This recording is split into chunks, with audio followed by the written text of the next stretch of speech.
I'm Kelly Watson. In the beginning, my marriage was great.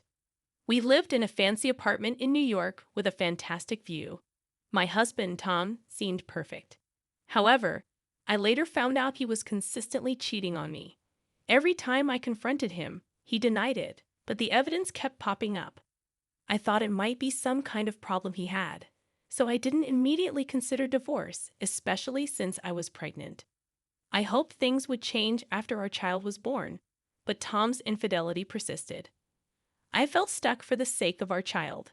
I convinced myself it was his illness, and I should endure it. After 7 years, Tom boldly introduced another woman as his lover and declared he wanted a divorce. It hit me harder than before because I had convinced myself his previous affairs were just flings. I tried to reason with him, bringing up our child, but he insisted on the divorce. He claimed our child was his but didn't seem to care much. Eventually, I received the divorce papers, thinking it was the end. I continued living in the apartment with my child. Then, unexpectedly, I got a message from Tom's lover, Mirabelle. She told me to leave the high-rise apartment because it was meant for her and Tom. She insulted me, calling me a single, broke mother who should find a more suitable place to live. She gave me a month to move out. I was left stunned, wondering how things had become so complicated. If Tom found out about this, we hadn't even settled alimony or child support, yet she had the audacity to tell me to leave. She wasn't considering our child at all. Feeling utterly helpless, I stood in my house, struggling to reassure my anxious child that everything would be okay. Maybe I should start packing. I headed to the bedroom, recalling Tom's kind face from the early days of our marriage. Our life in the New York high-rise felt like a dream back then, thanks to his kindness. However, at some point, his attitude began to change. I had envisioned family trips and weekend drives after our child was born, but I couldn't even remember what we had actually done together. Instead, all I could think of was the pain when I first found out about Tom's cheating. Tearing up all his clothes changed nothing. We used to visit our parents' houses, but after our child was born, it was just me and the kid. Tom never joined us. I had to lie desperately for him, creating the image of a kind, hard-working father for our child. But it was all in vain. He never appreciated it. Instead, he laughed with that woman. Maybe I should have divorced sooner. Enduring all this seemed pointless. What was the point of these 7 years? Tears flowed, and I felt helpless. By not acknowledging his love, I had given Tom a justification for his cheating. He cheated because I didn't love him. That was his reasoning. I had merely given him an excuse to run away. How foolish. Maybe I was just finding excuses to not leave for our child. But can I really end everything now? I'm the one who suffered. If I let it end without doing anything, only Tom and that woman will be happy. Is that okay? I stopped packing. This can't be the end. If I'm just going to cry, I can do that anytime. So I'll get my revenge. I'll make them realize. With that thought, I grabbed my smartphone. Later, Tom and Mirabelle barged in, expressing impatience with my packing progress. Mirabelle accused me of being slow, questioning what I had been doing for an entire month. Tom, holding Mirabelle close, as if to flaunt their relationship, casually announced with a smile that they had gotten married. He added, "We're super in love now." Oh, congratulations. Jealous, huh? A new wife is always better, right? I sarcastically questioned if that was the only reason they came, to which Mirabelle clarified that they were there to check on my moving progress, as they planned to move in once I'd left. She instructed me to clean up and even suggested renovating the place for them. When they asked about my departure, pointing out that the 1-month deadline had passed, I assured them that I would take everything with me.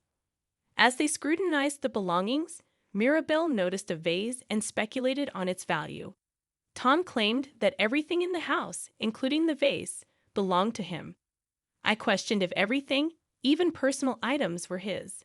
Mirabelle asserted that everything was indeed Tom's, warning me not to steal anything. She believed that even if some items were fake, they could fetch a price. Tom bragged about the authenticity of the items, stating that they were all real and valuable. Mirabelle expressed her intent to sell everything. I raised doubts about Tom's interest in art and his ability to understand their value. Mirabelle defended Tom, claiming he asserted ownership of everything in the house, including valuable vases and paintings. I found it suspicious, given Tom's lack of interest in art, and suggested that I might be getting fooled. I'm not being deceived. He's a wealthy man. He could collect these items even without understanding their value. They might appreciate in the future, right, Tom? Tom awkwardly agreed, affirming his wealth. I had no idea. You divorced a wealthy man. Divorce was a mistake for you. Really? You divorced him. And now you're poor. Did he really have money? Of course, that's why we could live in this high-rise. I'm married to a wealthy man now. So for this past month, he's been letting you live in luxury. Well, we just divorced, so there's no money yet. But things will go back to normal soon. Why no money after the divorce? I haven't even received alimony or child support yet. Well, maybe there's some cash tied up elsewhere. Optimistic, aren't you? What about his job? What does your wealthy husband do? He must be really busy, right? He's taking time off for our new home. Off work for a new home? How interesting. He's kind because he wouldn't let me move alone, so he took time off. Moving could be done by professionals, but you choose to do it yourselves. Tough, isn't it? That's no Mirabelle. It's important to handle important things ourselves, whether small or big. We believe in doing it ourselves. Yet when it was my turn, everything was left to professionals. And moving doesn't take a month. Why not just work? You don't need to worry about us.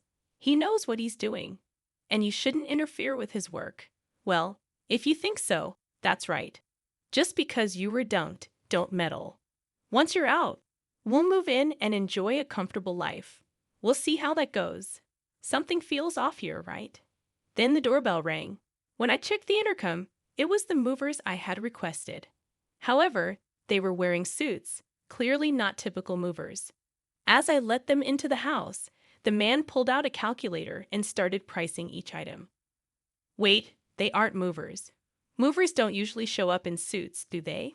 What's going on? Why is he putting tags on the base? He's an antique and art dealer, here to appraise and possibly buy these items. While he's at it, he's valuing the apartment too. Why are you doing this? Why don't you ask your beloved husband, Tom? I doubt he'll tell the truth, though.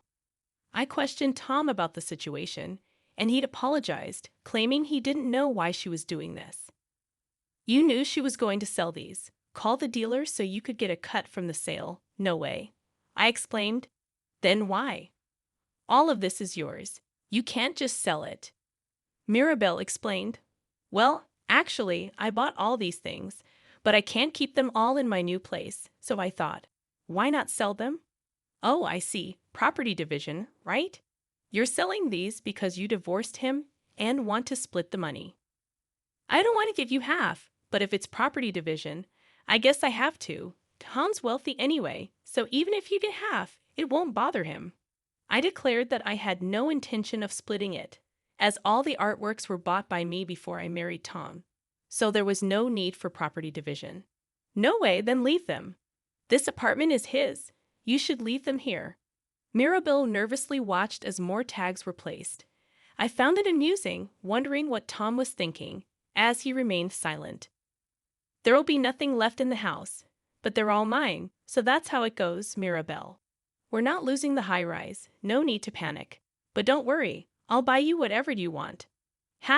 If you can afford it, why not? Once the appraiser finished, he announced to me that the total value was over $1 million, as expected. Thank you for your hard work.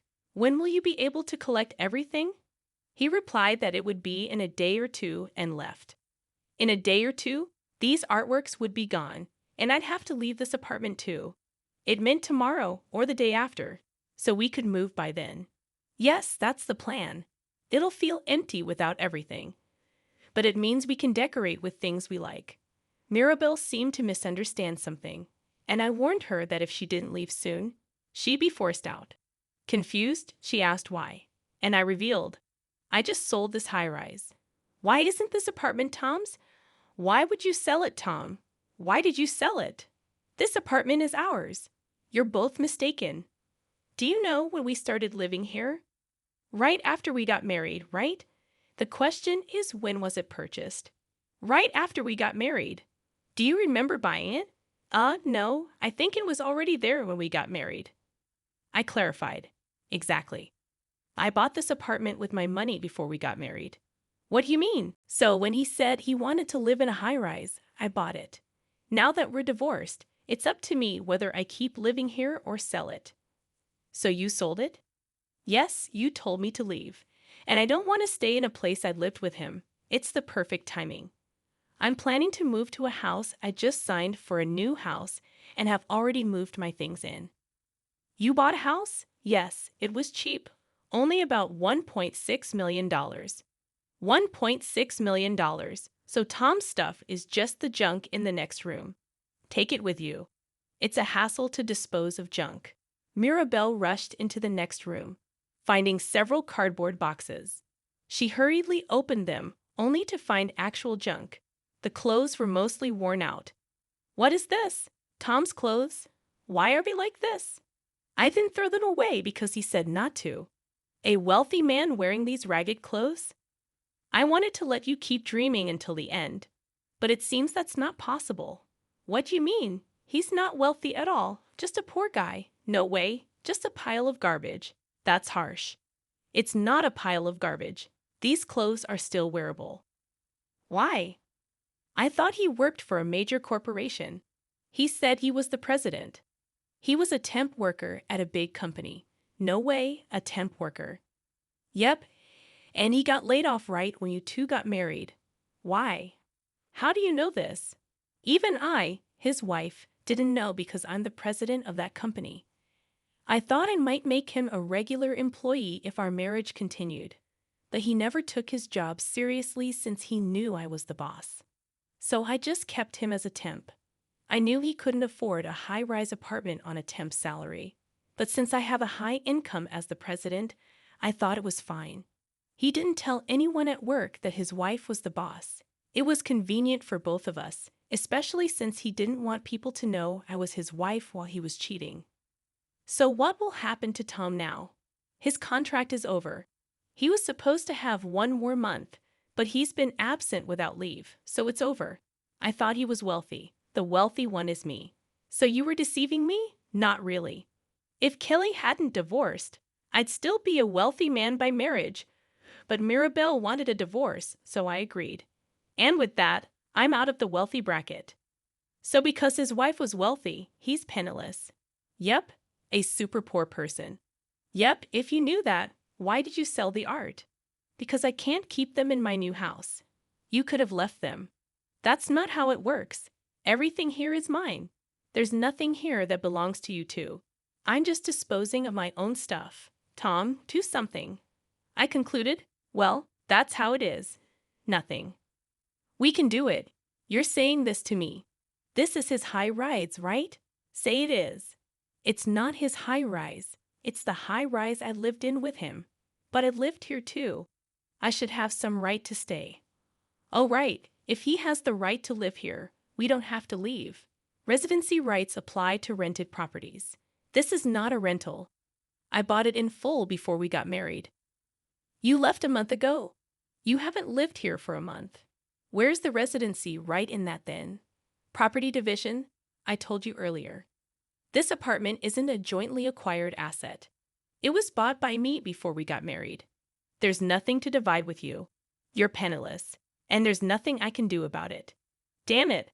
I thought we bought everything together. You never had that kind of money.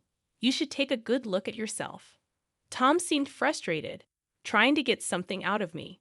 But with Tom's meager salary, there was no way he could afford anything, let alone own the apartment. Having faced this reality, the two of them left dejectedly. After a while, Tom contacted me again, asking where I was and admitting that he was out of money. I responded that it's none of his business where I live. Yeah, but I'm actually out of money. I know that already. What's your point? Tom explained that Mirabelle was blaming him for being broke, and his temp job had ended, leaving him unemployed. He asked if I could hire him at my company. I rejected the idea, stating that hiring my ex-husband was absurd. Tom mentioned that Mirabelle suggested it, thinking he'd be paid well as my ex-husband and the CEO of a large corporation.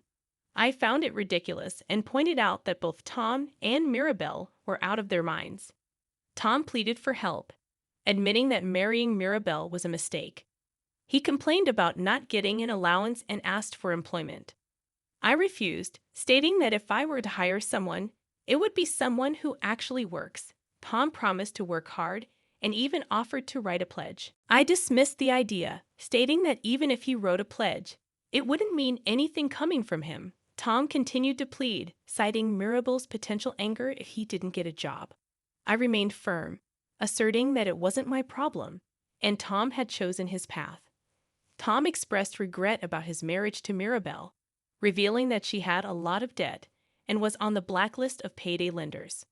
Surprised, I questioned why Mirabelle borrowed from such places, and Tom explained that she couldn't borrow from reputable sources as she never paid back.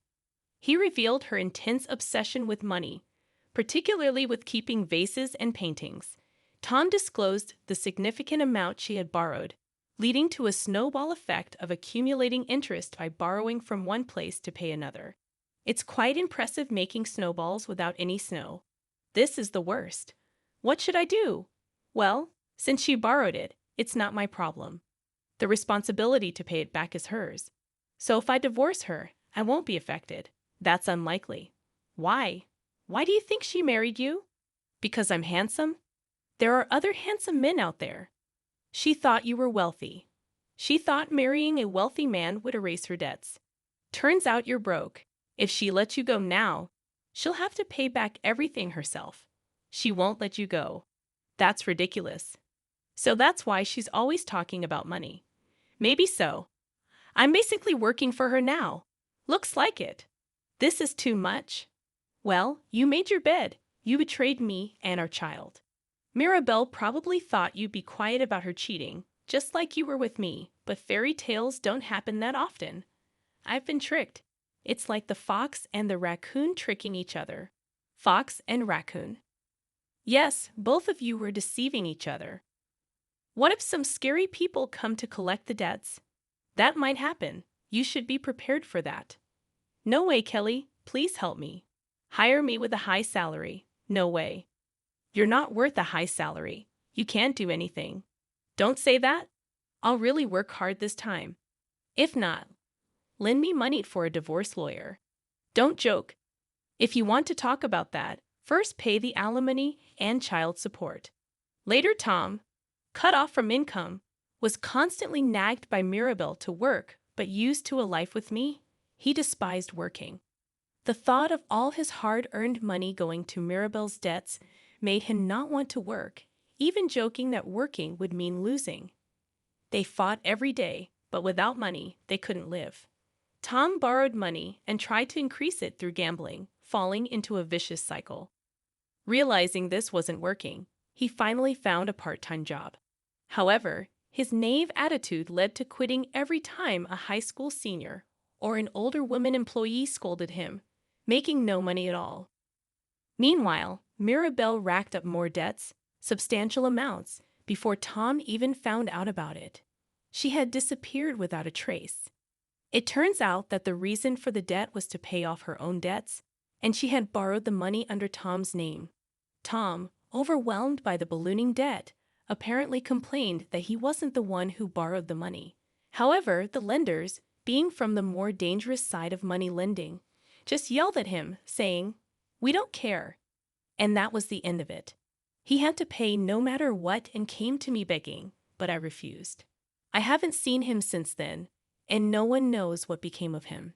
As for me, I got tired of high-rise living and bought a house, now enjoying harvesting in the home garden with my daughter. Seeing her happy face, I feel confident that divorcing was the right decision.